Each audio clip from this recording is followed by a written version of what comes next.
Hello, I'm Jan Shravinsky and you're watching Break the Fake. They make them, we break them, and tell you everything you need to know. Putin, the benevolent bunker Tsar, seems to be extending an olive branch, or rather a charred twig, to the new US president. With his usual charm, he's declared Russia's readiness for long-term peace talks on Ukraine, as long as the terms in question involve annexing half the country and turning the rest into a barren wasteland. Generous, isn't it? After all, who wouldn't want peace on those very reasonable terms? Putin, ever the diplomat, clearly believes Donald Trump will see the brilliance of his plan. Why settle for a stable Ukraine when you can have a smoking crater of Russian ambition? Surely Trump, the self-proclaimed master of the deal, will appreciate the subtlety of Moscow's demands. The long-term peace Putin speaks of course, is Kremlin code for eternal occupation and destruction. But let's give him credit where it's due. He's keeping a straight face while pitching this dystopian fantasy as a victory for diplomacy itself. Somewhere in his bunker, he's probably practicing handshakes and photo ops already, imagining a shiny new treaty that stamps his imperial footprint onto the ashes of Ukraine's sovereignty. Мы видим заявление вновь избранного президента США и членов его команды о желании восстановить прямые контакты с Россией, прерванные не по нашей вине уходящей администрации. Слышим также его заявление о необходимости сделать все, чтобы не допустить Третьей мировой войны. Безусловно, мы приветствуем такой настрой и поздравляем избранного президента Соединенных Штатов Америки со вступлением в должность. Подчеркну, мы никогда не отказывались от диалога, всегда были готовы поддерживать ровные отношения сотрудничества с любой американской администрацией. Говорил уже об этом неоднократно. Also, you're probably already kind of familiar with the location. That's one of his infamous remote conferencing rooms, probably set deep beneath the ground in some sort of bunker. Because let's face it, this is the best way to practice social distancing. Anyway, old Vlad's audacity is matched only by his delusion. Let's hope the world sees his quote-unquote peace offer for what it really is, which is a poorly veiled ultimatum dressed up as diplomacy. Alright, moving on to the next one, and you're gonna love this. This is about the eternal tragedy of poor Vladimir Putin. Just a peace-loving man who adores his country and can't catch a break from those mean Ukrainians. At least, that's the version peddled by podcaster Lex Fridman, who seems to think that Putin's love for Russia justifies, invading neighbors, bombing cities, and cozying up to delightful allies like Iran and North Korea. Truly, a misunderstood romantic. Friedman even scolds President Zelensky for using, and I quote, very rude words when talking about Putin. Because clearly, the real tragedy of this war isn't the mass graves or missile strikes. No, it's Zelensky's failure to stroke Putin's fragile ego. How dare he prioritize defending his country over making polite chit-chat with the man who would like to erase it from the map? I give the president every single chance to signal willingness to negotiate, knowing that both Trump and Putin will listen to this conversation. I don't think he took it, and instead chose to speak very crude words towards Vladimir Putin.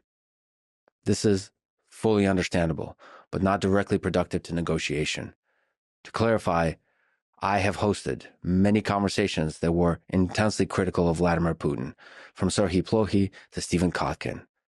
But this conversation is with a world leader, speaking about another world leader during a historic opportunity for peace. Crude words of disrespect, while powerful, may harm negotiations.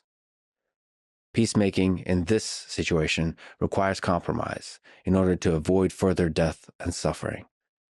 And I believe it requires treating the other leader with the seriousness you expect him to treat you with. This is what I was pushing for. All that while also putting my ego aside and letting the president shine, which is necessary to accomplish both goals 1 and 2 that I mentioned previously. This is also why I wanted the president to speak about Elon and Trump, to extend the olive branch for further avenues of peacemaking. This is not about politics. It is, once again, simply about peace. Two things. Putting his ego aside, that must have been a gargantuan task. Also, you've heard him. Crude words of disrespect. This is what matters. Not, Russian crude drones of disrespect actually killing civilians in Ukraine. No, it doesn't matter. Crude words. Yeah. Meanwhile, Putin's peace talks are as sincere as his alliances. The axis of isolation, Russia, Iran, and North Korea, stands united in their shared goal of destabilizing the planet, all while insisting they are just misunderstood victims of Western oppression. One of them builds bunkers, another enriches uranium, and the third tests missiles. Such peaceful hobbies, not crude at all. So yeah, here is to Lex Fridman and his deep insights about Putin's peaceful intentions. If adoration for your homeland excuses tyranny, invasion, and war crimes, maybe, just maybe, Lex should interview a few history books next. Ones about World War II, maybe, for example. Just a suggestion. Otherwise, I might be inclined to believe that Lex is as much of a journalist as Elon Musk is a pro-gamer. Kremlin's cheer squad is back at it again. And this time, they are practically doing cartwheels. Olga Skabeeva, Russia's queen of state-sponsored delusion, could barely contain her glee as she announced that a Russian correspondent, Ekaterina Moore, scored an invite to Trump's inauguration, while Zelensky did not. Because clearly, nothing says global influence like sending a journalist, to sit in the back row of a foreign ceremony. Yeah, it fits. But Skabeeva didn't stop there. Oh no, she didn't. She went on. The pundits on Russian state TV immediately began daydreaming about what Trump's presidency might mean for Russia. A golden age of diplomacy. The end of sanctions. And of course, maybe he will gift us Alaska back while he's at it. Yeah, sure. Their optimism is as boundless as their grasp on reality is thin. Meanwhile, the fact that Russia's diplomatic achievements now hinge on a single press pass to Washington is both hilarious and, frankly, a bit sad. But let's not forget the real takeaway here. In the world of Russian propaganda, even the smallest crumb can be spun into a 5-course banquet. Переносимся в Вашингтон. Катя, здравствуйте. Просто хотела вам показать, я тоже была приглашена на это прекрасное мероприятие, которое, к сожалению, сейчас это превращается все в сувениры. Вашингтон практически парализован, дороги перекрыты, везде гололед. Но таким образом придется всем праздновать инаугурацию в номерах своих отелей или в лобби.